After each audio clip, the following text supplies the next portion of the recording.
and welcome to Chalmette Battlefield, a place rich in history.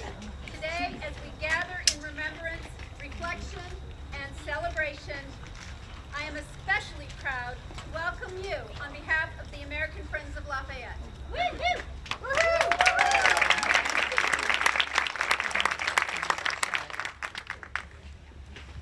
I am Denise Bennett. And I'm John Sturridge, and Denise and I have the honor of serving as co-chairs of the American Friends of Lafayette New Orleans Bicentennial.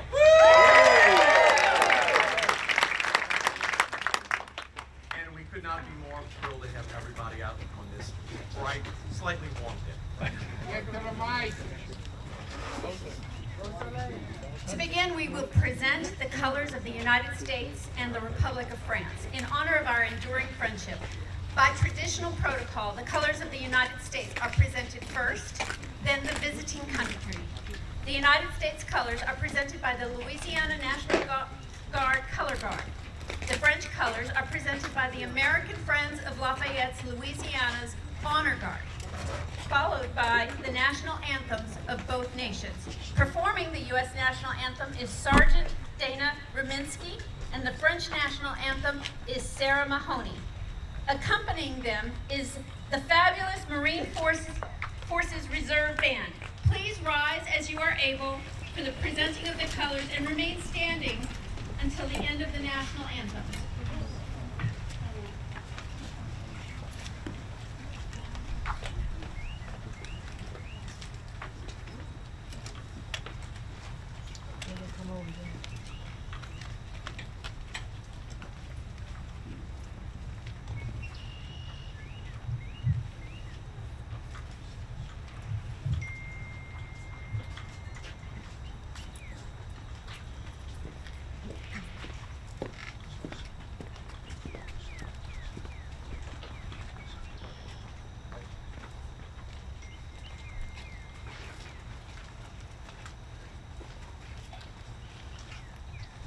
French Color Guard.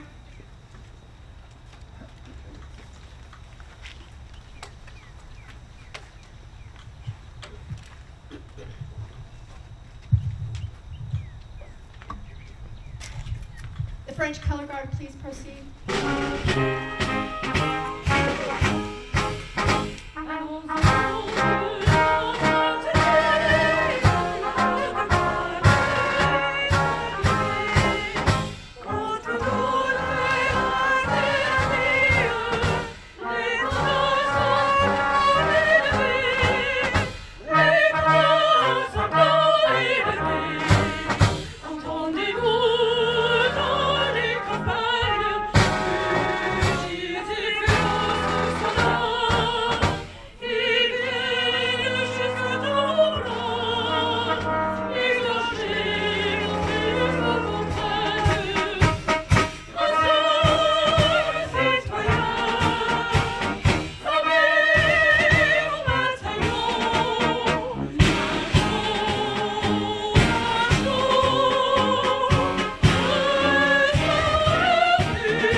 Sarah Mahoney with our national anthems, please.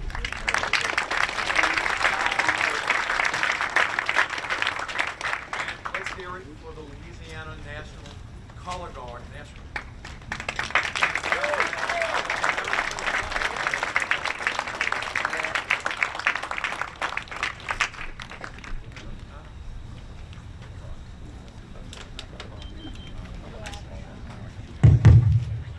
Please be seated.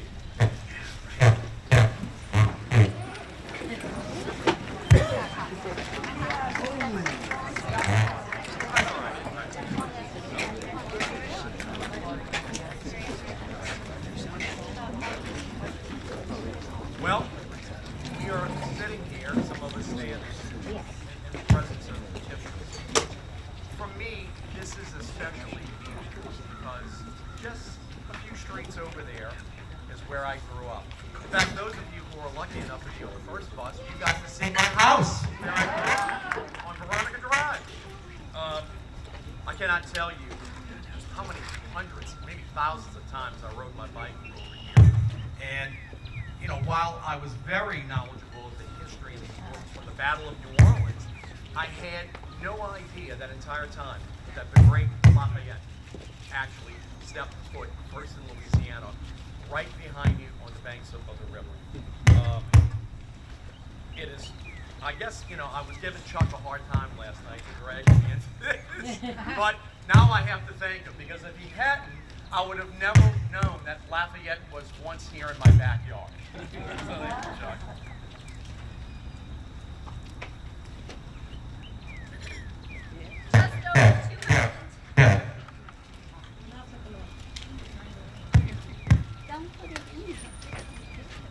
Just over 210 years ago, U.S. regulars, citizen militias, and yes, even a few pirates defeated a much larger British force right here under General Andrew Jackson's command, bringing the War of 1812 to a close and securing our young nation's future.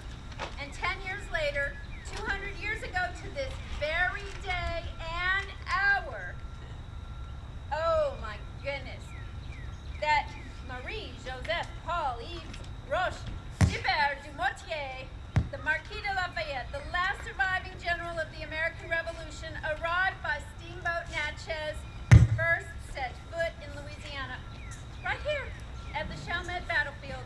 We are here not only to honor this battlefield legacy, but also to celebrate another extraordinary figure who embodied the very ideals of liberty, democracy, and friendship between nations, General Gilbert du Motier, the Marquis de Lafayette.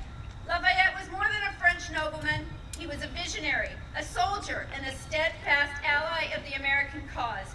At just 19 years old, he crossed the Atlantic to fight for a people he had never met, because he believed in the idea of freedom and self-governance.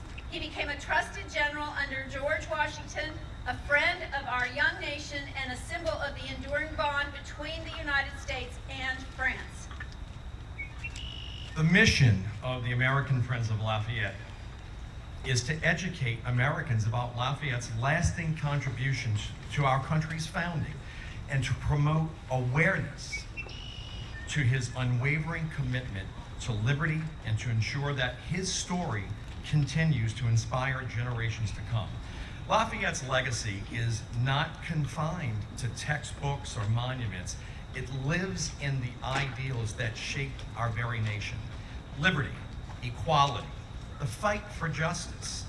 As we stand here on a battlefield where American resolve triumphed once more, we are reminded that Lafayette's spirit, his courage, his optimism, his love of freedom runs through our history like a golden thread.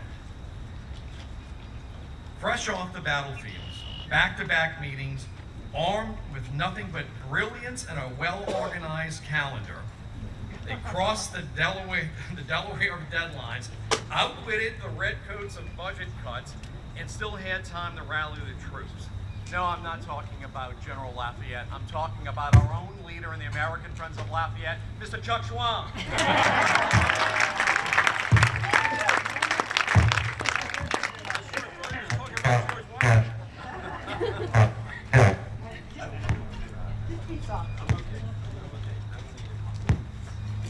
Today, as we gather just outside the Frenchest city in America, we gather not only to honor Lafayette, but to reflect on the bonds of friendship and alliance that have shaped our history.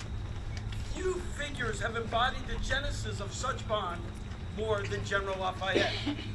Lafayette arrived on American shores as a young man filled with conviction, inspired by ideals of liberty and justice that defined our struggle of independence. He was not merely a soldier in our cause, but he was a bridge between two nations, uniting the fledgling United States and the country of France, whose support proved indispensable for our victory at Yorktown and the founding of our republic. Lafayette's efforts, both in the battlefield and in the court of Louis XVI, cemented the Franco-American alliance, a partnership forged in shared principles and common hope for freedom. But Lafayette's vision extended far beyond the battlefield. He believed deeply in the enduring friendship between our two nations, a relationship rooted in mutual respect, collaboration, and a shared commitment to the principles of liberty and democracy. Americans are quick to point out significant sacrifices made in France during both world wars. But what many don't realize is more French military personnel were at the Battle of Yorktown than Americans. More French soldiers died there than Americans. And it was France's naval victories over the British that cleared the way for the siege of Yorktown. Bottom line, the last major battle, the decisive battle of our Revolutionary War, would not have been won without France. So in other words, you're lucky we're not having fish and chips for lunch. Today, as we reflect on his legacy, we are reminded that Franco-American friendship is not just a relic of the past, it remains a vital, dynamic partnership that strengthens our global leadership and reinforces the values that we hold dear. Let us honor Lafayette by preserving and nurturing this alliance, ensuring the bond between the United States and France continues to be a beacon of hope and cooperation for generations to come. Thank you very much.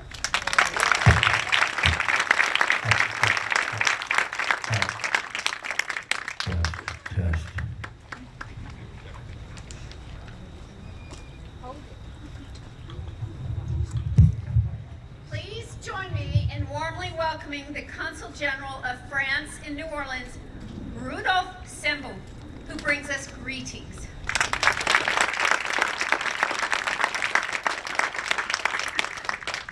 Merci beaucoup.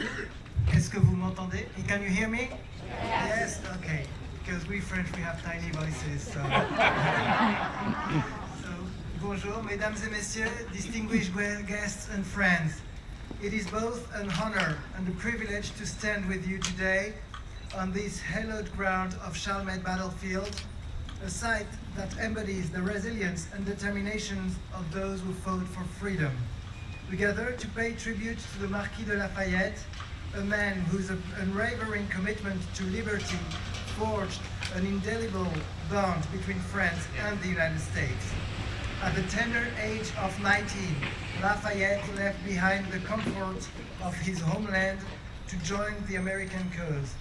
Commissioned as a Major General, he quickly became a trusted confidant of General George Washington. His valor was evident at the Battle of Brandywine, where, despite being wounded, he led his troops with distinction. Lafayette's strategic acumen was instrumental during the Virginia campaign, culminating in the siege of Yorktown, a decisive victory that secured American independence. In the fight for American independence, Lafayette stood beside the young republic not only with ships and soldiers, but with belief in a bold experiment, that freedom could be the foundation of a nation, that equality to triumph over privilege, that a people could govern themselves. That spirit of shared purpose echoes around generations. And standing here on the grounds of the Battle of New Orleans, we are reminded that the fight for liberty is never confined to one era or one revolution. The victory won here in 1815 was more than a battle. It was a signal to the world that the ideals of democracy had taken root and that they would be defended against odds with courage and sacrifice. Our military collaboration did not end in the 19th century. During World War I and World War II, our nation stood shoulder to shoulder against tyranny. The beaches of Normandy witnessed the bravery of Allied soldiers, including countless American soldiers who fought to liberate Europe. As we approach the 80th anniversary of the VE Day, we honor the sacrifices made and reaffirm our commitment to the ideal for which they fought.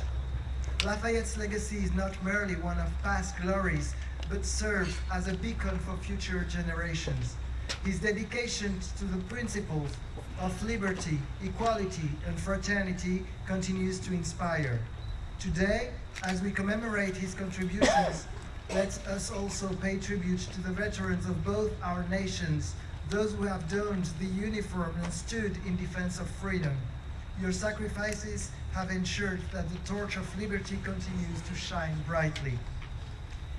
It is easy in times of peace to forget what is at stake, but history reminds us democracy is never guaranteed. It must be protected, renewed, sometimes even fought for.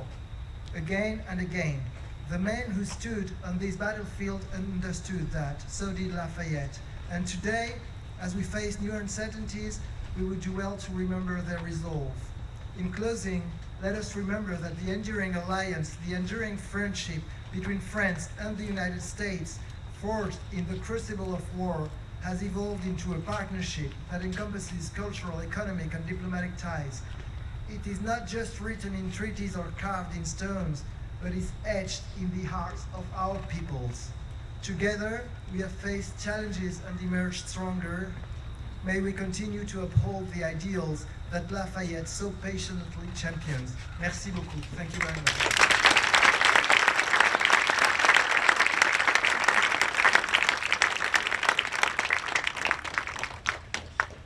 Let's welcome Brigadier General Kytspotter. Please welcome.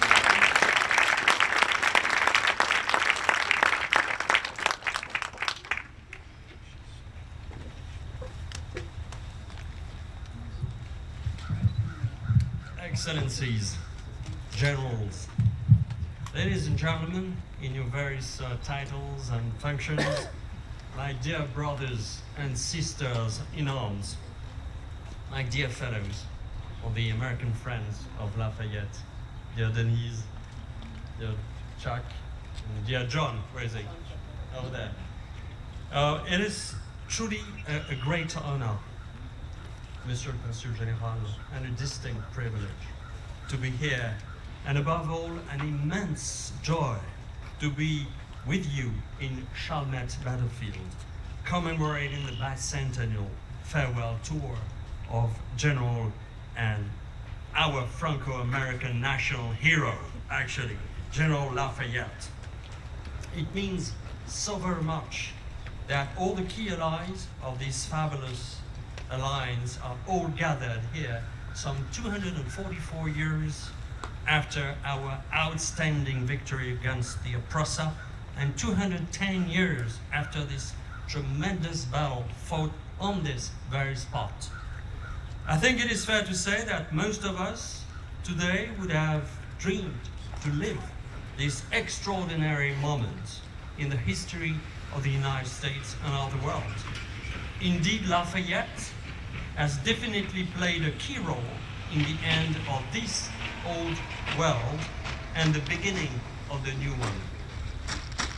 Let me share with you, from a very French military perspective, my views on this formidable, unique political and military alliance that was literally miraculous. And here I see mainly 7 miracles. First, let me remind you the unique political and strategic context when the two kings of France and Spain, King Louis XVI and King Carlos III, cousins and both members of the House of Bourbon, they secretly began to contribute funds to the American war effort as early as '76, and the first battles conducted by the American insurgents were carefully followed both in the courts of Versailles and El Pardo. Although the role of France as the first ally of the United States is so very well known, the role of Spain in assisting American independence is often overlooked. In 79, the two Bourbon kings signed a treaty under which France would fight Britain in North America. This political and military decision is a critical milestone, ladies and gentlemen, which breaks with some 15 years of spectred clashes. By attacking the British forces in other theaters, the Spanish greatly hampered Great Britain in bringing sufficient force to bear against the Americans. And by pushing the British from the Mississippi, Spain also prevented them from encircling the Americans and attacking from the west. These operations aimed at fixing the British enemy and American loyalists in the southwest and to prevent them to reinforce Cornwallis in Virginia. From August to November 1781, the Spanish fleet guarded the French Indies, permitting French Admiral François de Grasse to take the entire French fleet to Yorktown. This military support was also complemented by key financial support, as we all know. Ladies and gentlemen, this is truly our first miracle.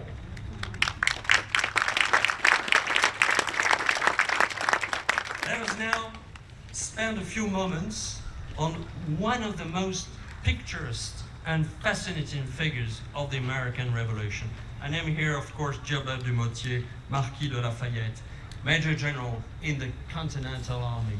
And we're so lucky today to have one of his descendants, Madame Virginie de Lafayette, who is there and who is honoring of our presence.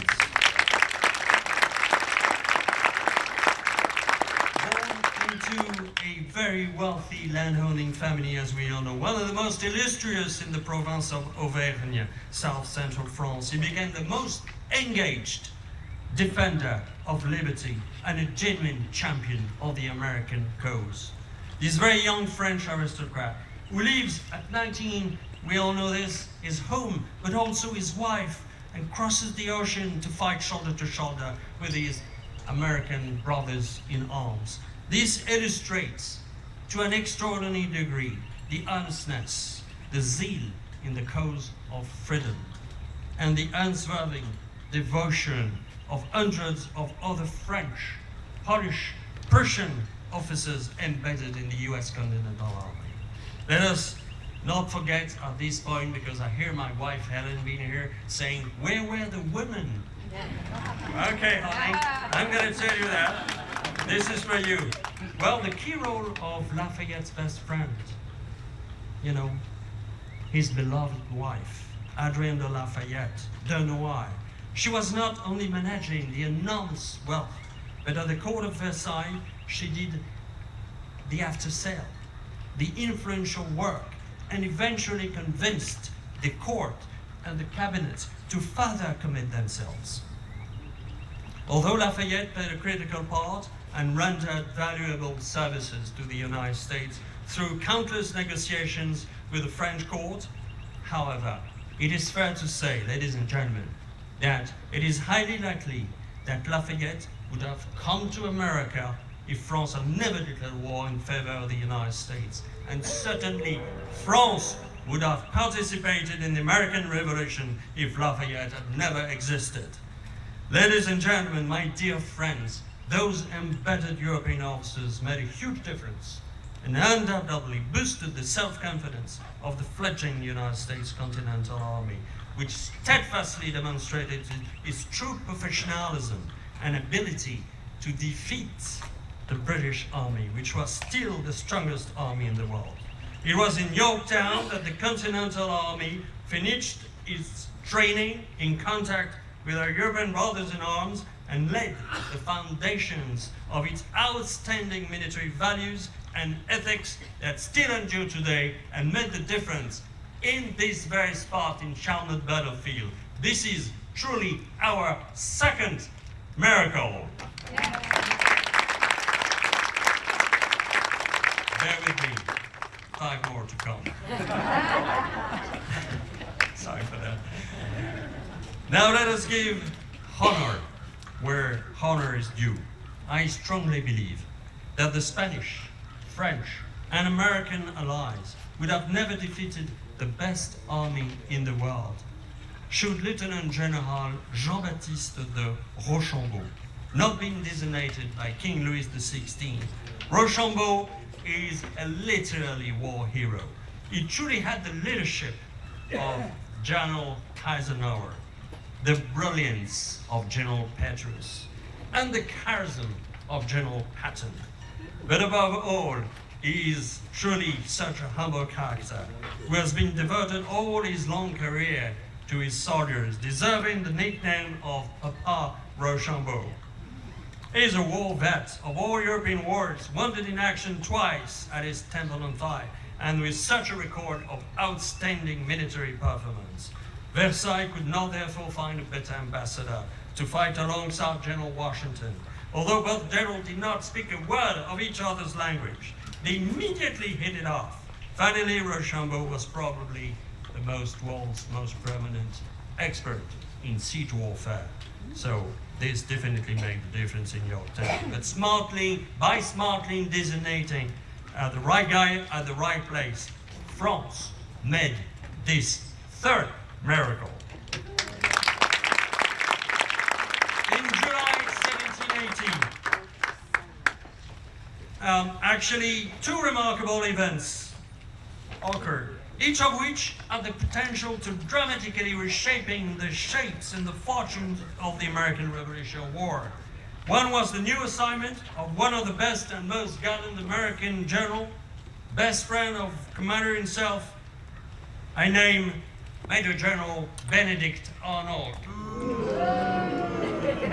He took command, as you all know, of West Point, a critical location on the Hudson River, the bolt of the colonies. The second event is the arrival at Newport, Rhode Island, of one of the most powerful fleet ever projected throughout the Atlantic, the Expédition Particulière, under the command of Admiral Chevalier de Ternay. And this 14 warship strong fleet of 8,000 sailors, 1,000 Marines, hurrah, 36 cargo ships, carrying the bulk of the French expeditionary force of 6,000 soldiers of the Armée Royale under the command of Rochambeau. Ladies and gentlemen, the state-of-the-art of the French Navy and the cream of the Armée Royale has finally set foot in the US to back you up and kick the Brits out for 30 years. Well, the first event enabling Benedict Arnold's letter of treachery has filled page after page of your nation's history. We all know that. We've all read that. But the second has proved so important that it is no exaggeration to say that it made possible the victory at Yorktown, which offered the American independence. And this is truly our fourth miracle. Now, let me bring you a few seconds, 1,000 miles away in the Chesapeake Bay, over there, to better grasp one of the most outstanding, decisive naval battle in the history. We are now at the very beginning of the siege of Yorktown, when all the Allied forces are concentrating towards the peninsula. Washington and Rochambeau are still in Mount Vernon on their way to Virginia. In August 30, 1781, Admiral Comte de Grasse approaches the Virginia Capes and enters the bay for anchorage. On September the 2nd, operations of disembarkation begin. 1/3 of the crews and the gunnery are being offloaded for the upcoming siege of Yorktown, and contact is being made with Major General de Lafayette, but decision is taken to wait until General Washington arrives in order to attack Lord Cornwallis. The French Navy is an army on itself, completely independent from the Armée Royale, and this complex command and control posture presented all the ingredients of a predicted failure. Like for the British, it was a significant flop. However, thanks to the specific guidances and orders given by Versailles and the diplomatic talents of Rochambeau, the French Navy will be a key factor of superiority. Ladies and gentlemen, on the morning of September the 5th, the Royal Navy is spotted by a French lookout frigate. Admiral de Grasse immediately beats to quarters, and all the fleet struggles to get underway and move desperately out of the bay against the wind and the tide. The Royal Navy fleet is made up of two distinct fleets, one from the West Indies and the other one from Northern America, New York, both under the overall command of Admiral Graves, his lordship. As French Navy Captain de Bougainville impetuously engaged the enemy and boldly succeeds to get out of the bay, he fuels a great confusion among the Royal Navy. As a matter of fact, the British orders are not understood, as the signals are not the same between the fleet of the West Indies and the fleet of New York. Providence is at the helm, as said Washington. After 4 days of sea combat, the 24 French ships of the line finally win over the Royal Navy, which eventually disengaged and went back to New York. The Battle of the Capes is one of the most important phases of the siege. At a critical point, the French seized control of the sea, and the conditions for military success on land are met. Bear in mind that this is the very first ever victory of the French Navy over the Royal Navy in the Northern American seas, and this is the best treat offered to you. This is our fifth miracle.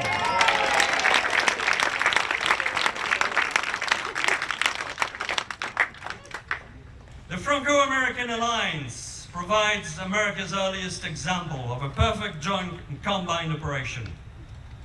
Let me tell you that without the unique alliance and mutual trust and respect between the two generals, Washington, the Generalissimo, and Rochambeau, the campaign would have never gotten off the ground.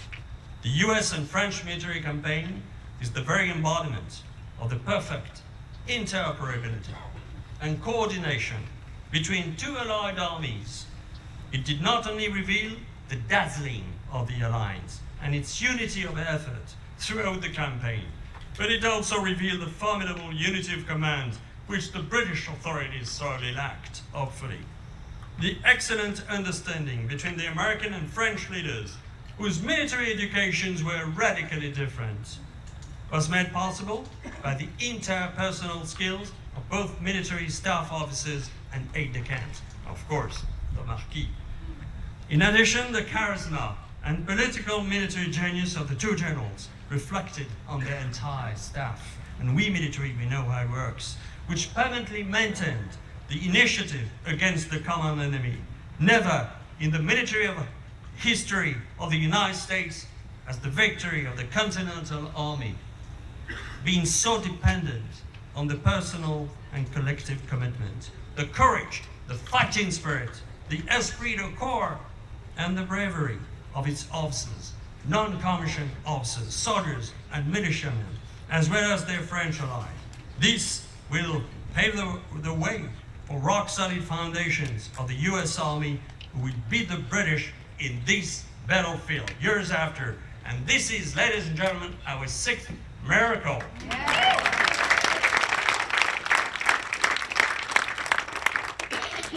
The brotherhood in arms that unites the Americans, the Spaniards, and the French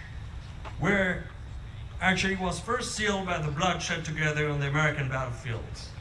Bear in mind that 2,112, easy number, 112, French soldiers, sailors, were killed in action in the Northern American theater of operations during the American Revolution.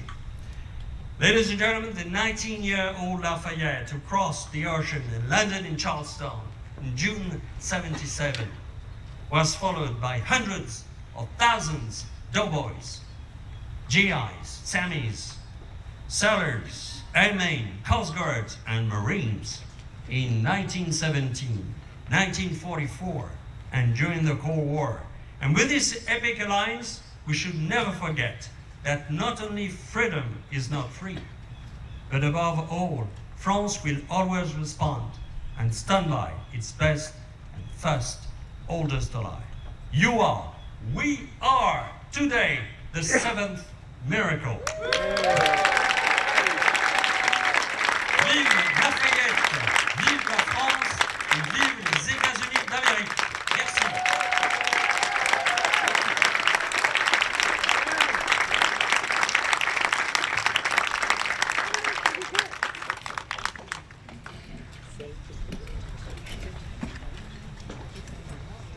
When John came back from Yorktown, he raved about General Kytspotter's speech and said we need to bring him to Louisiana.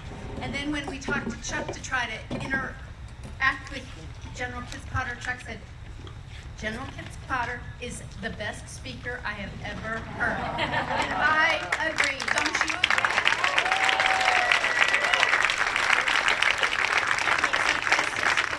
Appreciation of the American Friends of Lafayette. We loved your speech. Thank you.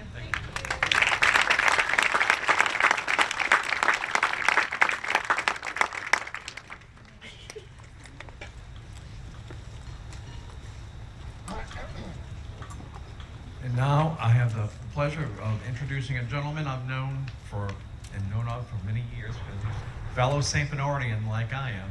He is the parish president, which some of y'all visiting from out of state would call the county president, Mr. Louis Pomaz.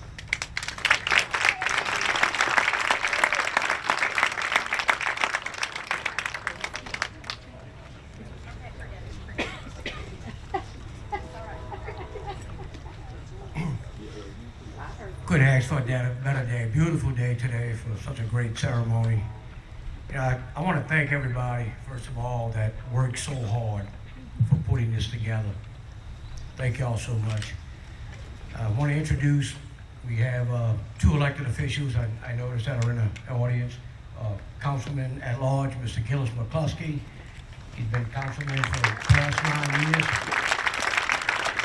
Yes, thank you so much, man, for all you've done for St. Bernard Parish.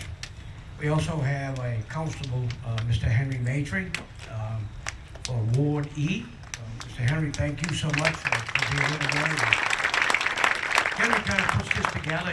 He sets up he's responsible. He's also a full-time parish government employee that sets up for all these little events. He's also responsible for the microphone. Did a great job doing the repair. That's why he's our head maintenance man. Thank you, Henry. I want to thank all of y'all for coming back to St. Bernard Parish. Some of you drove in, and thank y'all so much for coming to the battlefield. But for the knowledge and the history that we all got to hear today, right here behind this microphone, I thank y'all so much for all of the history that was repeated today on this battlefield of St. Bernard Parish. And most important, that I've been here about my third time this year, and these grounds are always so well maintained by the park rangers. So I want to tip my hat to the park rangers. It's an amazing job. Thank y'all so much. Please accept this certificate of appreciation on behalf of the American Friends of Lafayette to the St. Bernard Parish Government and Tourism Department.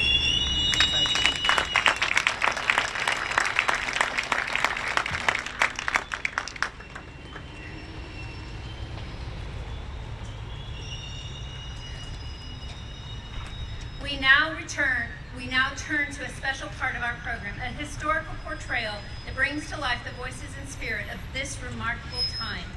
To help us step back into 19th century, we are honored to be joined by an esteemed figure from Louisiana's past, Governor Henry Johnson. Serving as governor during Lafayette's visit, Johnson played a key role in welcoming the general to our great state. Please join me in welcoming Governor Henry Johnson, as he might have appeared 2 centuries ago.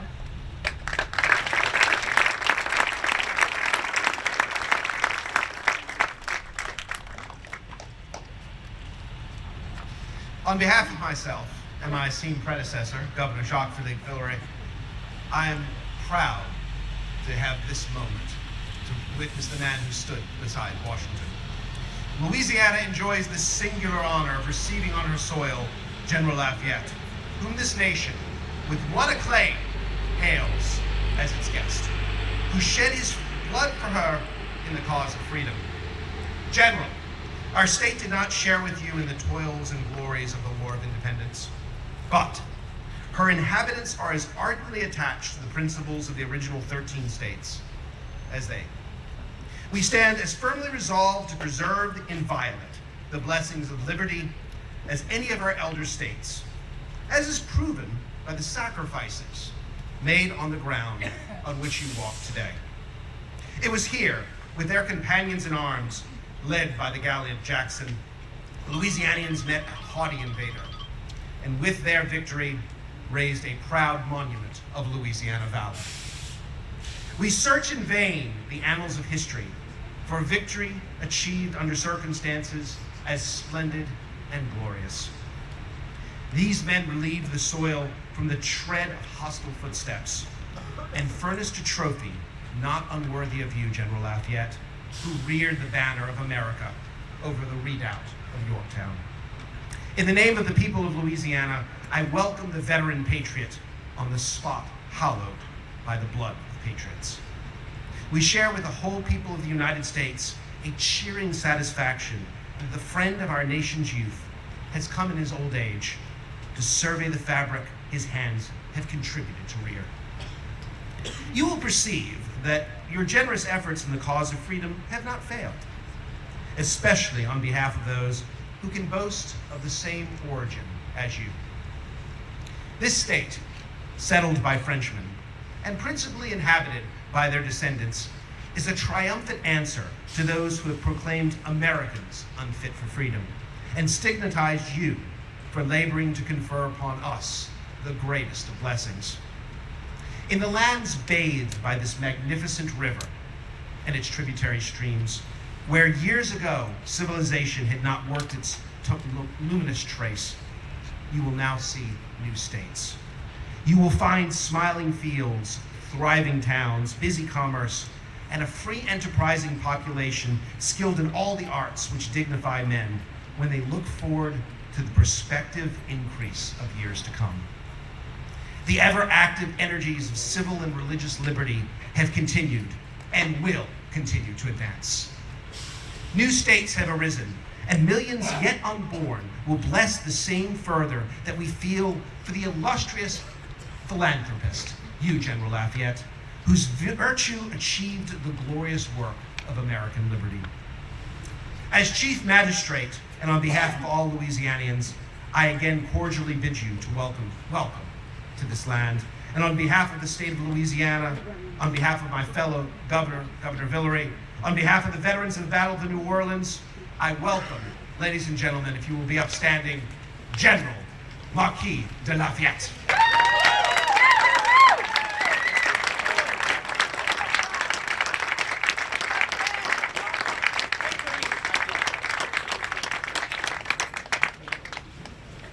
Mesdames et messieurs, gentlemen and ladies, my dear friends, it is truly an honor to be here in Louisiana, especially upon this champ de bataille, this grand battlefield of the Battle of Nouvelle-Orléans. I am reminded that this is the first time that I have come to Louisiana, and it is the first time that I have returned back to America in 40 long years. Setting foot upon American soil fills my heart with joy. For the last time I set foot upon this soil was 1784. There I came back to celebrate the Treaty of Paris that had recently been signed in September of 1783, ending the Great War for American freedom. But friends, even though 40 years have passed, we must never forget how that independence was in fact achieved. For all of those brave soldiers, sailors, and Marines alike, who have fought and bled upon countless battlefields to achieve American freedom, let us applaud them all!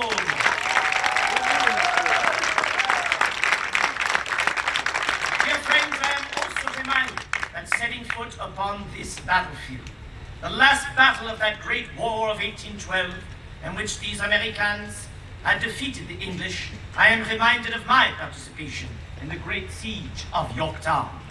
how France had come to help her American friends win her independence. And after Yorktown, after that surrender on 19 October 1781, though the war would continue on for 2 long years, it essentially had come to an end.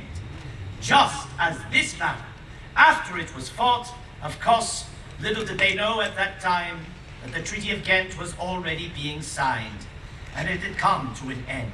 But it is for the valor and the courage of all who had fought to vanquish your enemy, the English, that we must applaud this day.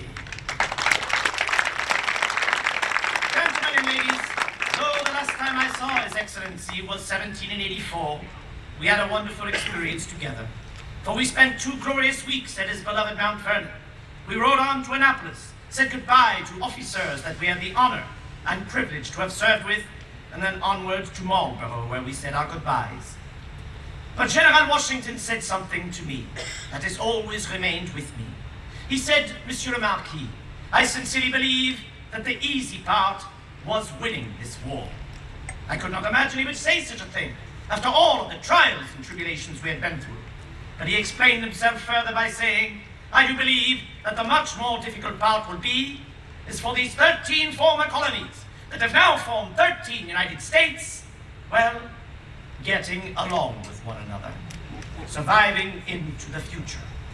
Well, dear friends, look at how far you have come. From 13 to 24 United States, you have endured war, civil strife, turmoil, yet you have endured. And why is that? Well, I dare say it is because of the foundation that was built at the price of so much sacrifice and blood by you, the American patriots. In fact, I will go further and say one day this nation shall serve as a beacon for all other nations to look to as the truest example of freedom and of independence.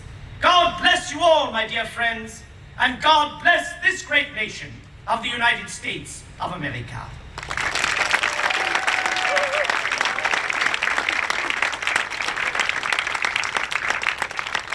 General Lafayette, on behalf of the American Friends of Lafayette and all gathered here today, we thank you for honoring us with your presence at this historic place.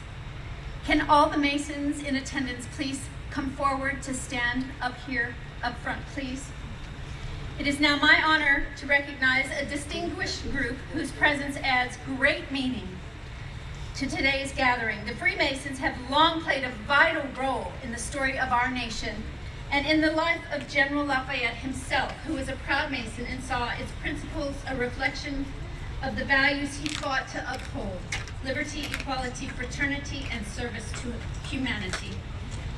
I just want to let you know how absolutely thrilled I am with how many Masons we have here today.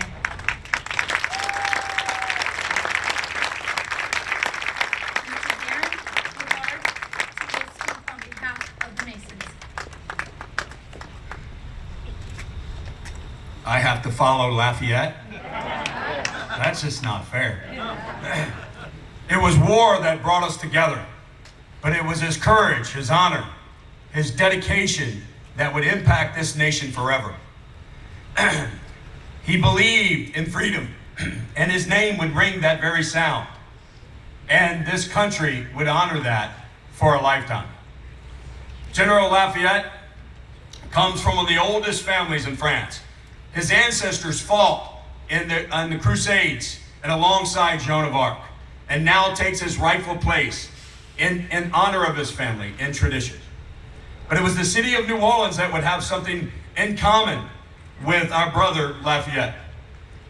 The very same expedition that came here to build it would come from the same country he was born. A language he spoke, customs he recognized, and food he enjoyed. But on this very battlefield, the English would once again intervene with our endeavor for liberty. And a proud Freemason named General Andrew Jackson would defeat him right where we stand. And as General Lafayette made his way to the colonial states, he would begin his travels in Freemasonry. Into Morristown, New Jersey, and Valley Forge, he would join the Morton Commandery No. 4 and the Commandery No. 1 of Columbia. He would also receive his Scottish Rite degrees in the Cerno superior council. But it makes perfect sense for him to follow in the life of Freemasonry, because the very fabric of Freemasonry has been intertwined in this nation's beginning. We've had 14 presidents, 9 signers of the Declaration of the Independence, 13 signers of the Constitution, 35 Supreme Court justices, 18 top military commanders, 17 early American pioneers, 4 astronauts, and 2 defenders of the Alamo were all Freemasons.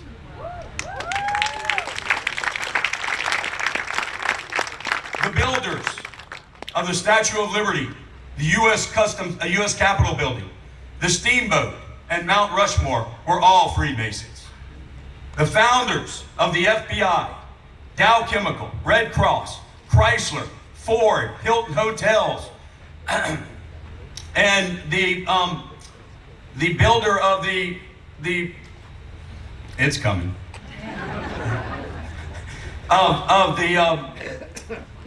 anyway, a lot of people have been Freemasons.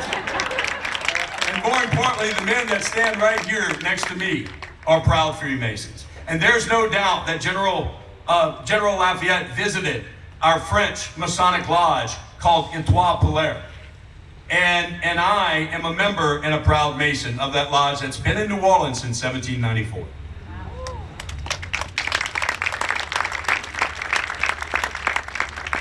And on this day, our paths cross again. And as because of that, we honor and dedicate this time to General Lafayette. But more importantly, it's to let the world know that freedom will always prevail as long as we have a true brother and friend of General Lafayette. And we will honor the spirit of unity that binds us. And General Lafayette is a testament of the enduring legacy he has bestowed. And for that very reason, we welcome him and will always, as a patriot, as a hero, and a free Mason. Thank you.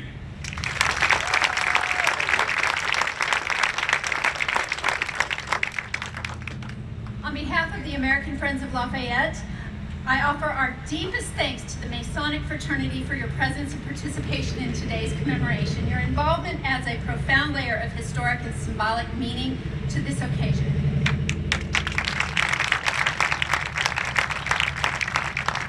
In honor of all those who fought and fell here, and in recognition of Lafayette's enduring bond with this land and its people, we invite you to join us for the laying of a wreath. That just means emotionally. You just stay seated. May this act serve as a symbol of our gratitude, our memory of our ongoing commitment to preserving the legacy of liberty, courage, and friendship that echoes across this battlefield.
That was beautiful. Thank you so much. As we bring this special ceremony to a close here at Chalmette Battlefield, we reflect on the powerful legacy of General Lafayette, a hero of 2 worlds and a symbol of enduring friendship between France and the United States. It is time to leave now. We need to stay on schedule, so please return to the buses. but we would like to once again give a great round of applause to the Marines Forces Reserve Band.